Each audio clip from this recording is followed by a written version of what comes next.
The American dream is to own your own home.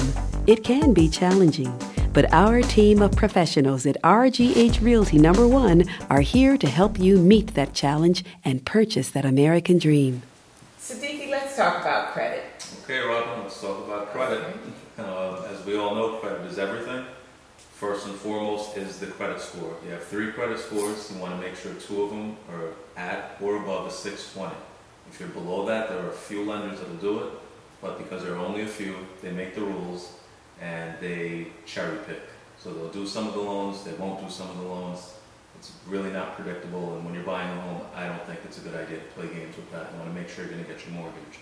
Obviously, if you can get your score much higher than a 620, it's to your benefit. You'll get a lower rate, lower fees, lower monthly payment. Some key things to keep in mind when it comes to managing your credit. First, credit cards and lines of credit. You want to make sure the balance is at or below 30% of the credit limit. Obviously, everything needs to be paid on time. Any judgments and tax liens need to be satisfied, or you have to have a payment arrangement that you've been on time for a year, and you can prove that you've been on time with that. With your rent, you want to make sure you pay your rent by check, preferably, so you can produce 12 months of canceled rent checks. If your landlord requires that the rent be paid by cash, make sure that you withdraw the exact amount of the rent around the first of the month out of your bank account, so you can produce 12 months bank statements and circle the withdrawals to prove that you've been paying your rent on time. And that's basically all there is to credit. You have to prove that you pay your bills on time, and you're likely to do so in the future. Do you think the consumers should check their credit? Yeah, I think it's important to enroll in some sort of credit monitoring service so that you can see what's going on. Oftentimes creditors report inaccurate information or don't update the information when it could help you. So you want to be on top of that. And I know the credit bureaus offer a free credit report every year to Yeah, annually they do. You can pay a small fee. There's services for $5 a month, $10 a month. That'll give you one every month. And I think that's a good idea. We spend that on coffee. So. Does that affect your credit score when you have it pulled every month? On the credit monitoring services, no. It's considered a soft credit inquiry, so it doesn't affect your credit score. If I pull it, or if you're looking for a car loan or a cell phone and they pull it, it's a hard inquiry, and it does take a few points away. They go back after a period of time.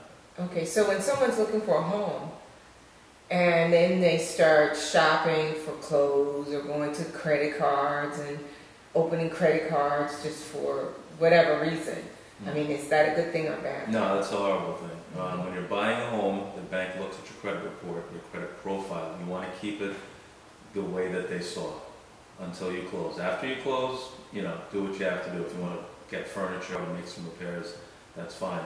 But up until the closing, try not to have anyone run your report. Do not increase any balances on credit cards. Make sure everything's paid on time.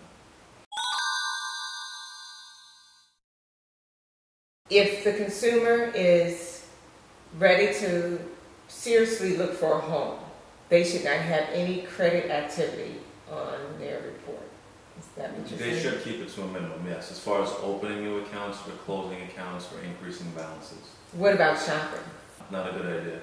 Don't shop with credit cards. Put the credit cards away until you close. Just make the minimum payment, preferably more than the minimum payment. What about income and employment? Okay, there's a lot that goes on with income and employment. First, I'll address what you call a W-2 wage earner. That's someone who works at a job and gets a W-2 at the end of the year. The taxes are taken out of their paycheck. Most of those people work either on an hourly rate or a salary where they're paid a set amount per week or bi-weekly. That's fairly simple. That's fine. Just if you're doing that, make sure you go to work. Try not to take any extended time off during the mortgage process or leading up to getting your mortgage. So if you're sick and you have to stay home, that's fine. But just keep it to a minimum. Self-employed people, what they use is your net income. So let's say you earned $50,000 last year and you had $20,000 in expenses, and your net income is $30,000. They're going to use that $30,000 number, and they do a 2-year average of that net income. Job changes are fine. It's preferable if you stay in the same line of work, or if you're changing for a reason that makes sense. If you're changing because the company went out of business, that's fine. If you're changing because you're going to make more money at a new job, that's fine. If you got fired, you know, they're not going to know most of the time, but needless to say, try not to get fired when you're going to get a mortgage. They do employment verifications, and they do ask the question, you know, the likelihood of your continued employment. So you want to try to behave as best as you can. And, you know, that's basically all there is to the income and employment section of the mortgage process. What if a person changes jobs and their new job is something totally different, and they make a little more money, but it's totally different than what they did before? If there's not a significant gap between the two jobs, you can make that work. But What's significant? I would say less than 6 months.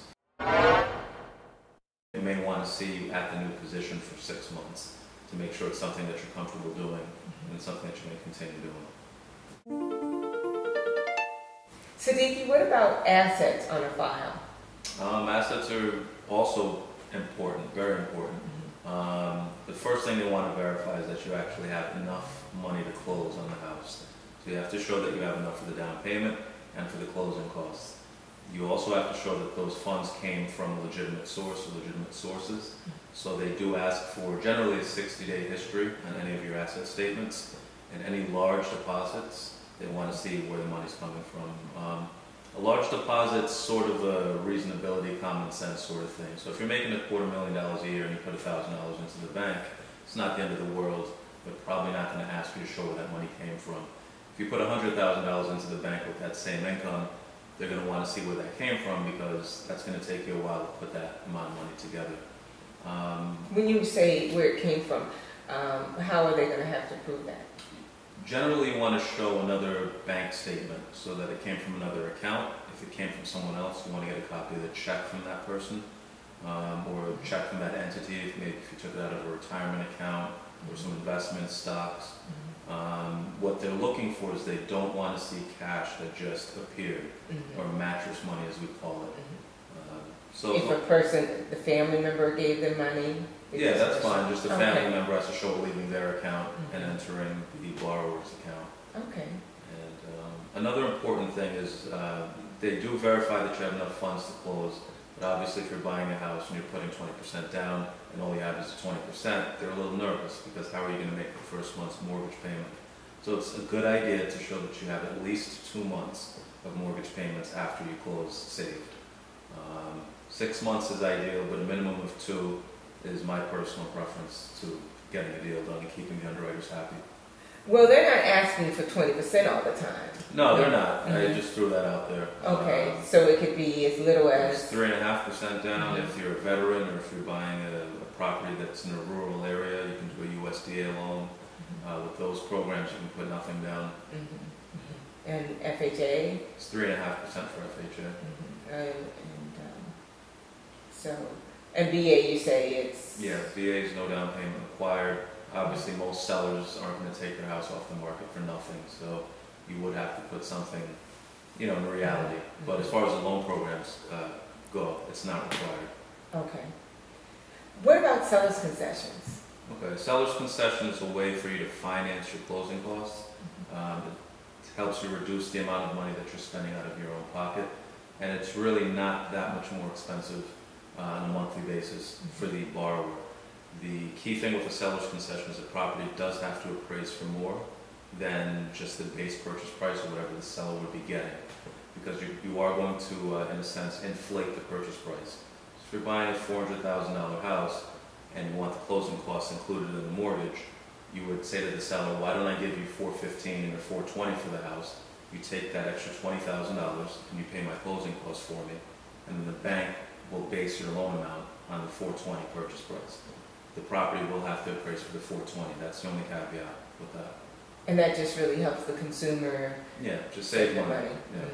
Save money, and then the monthly payment might increase by $70, $80 a month. So to save that amount of money for $80 a month makes sense for most people. It does, absolutely, because they can use that extra money for absolutely. in the house.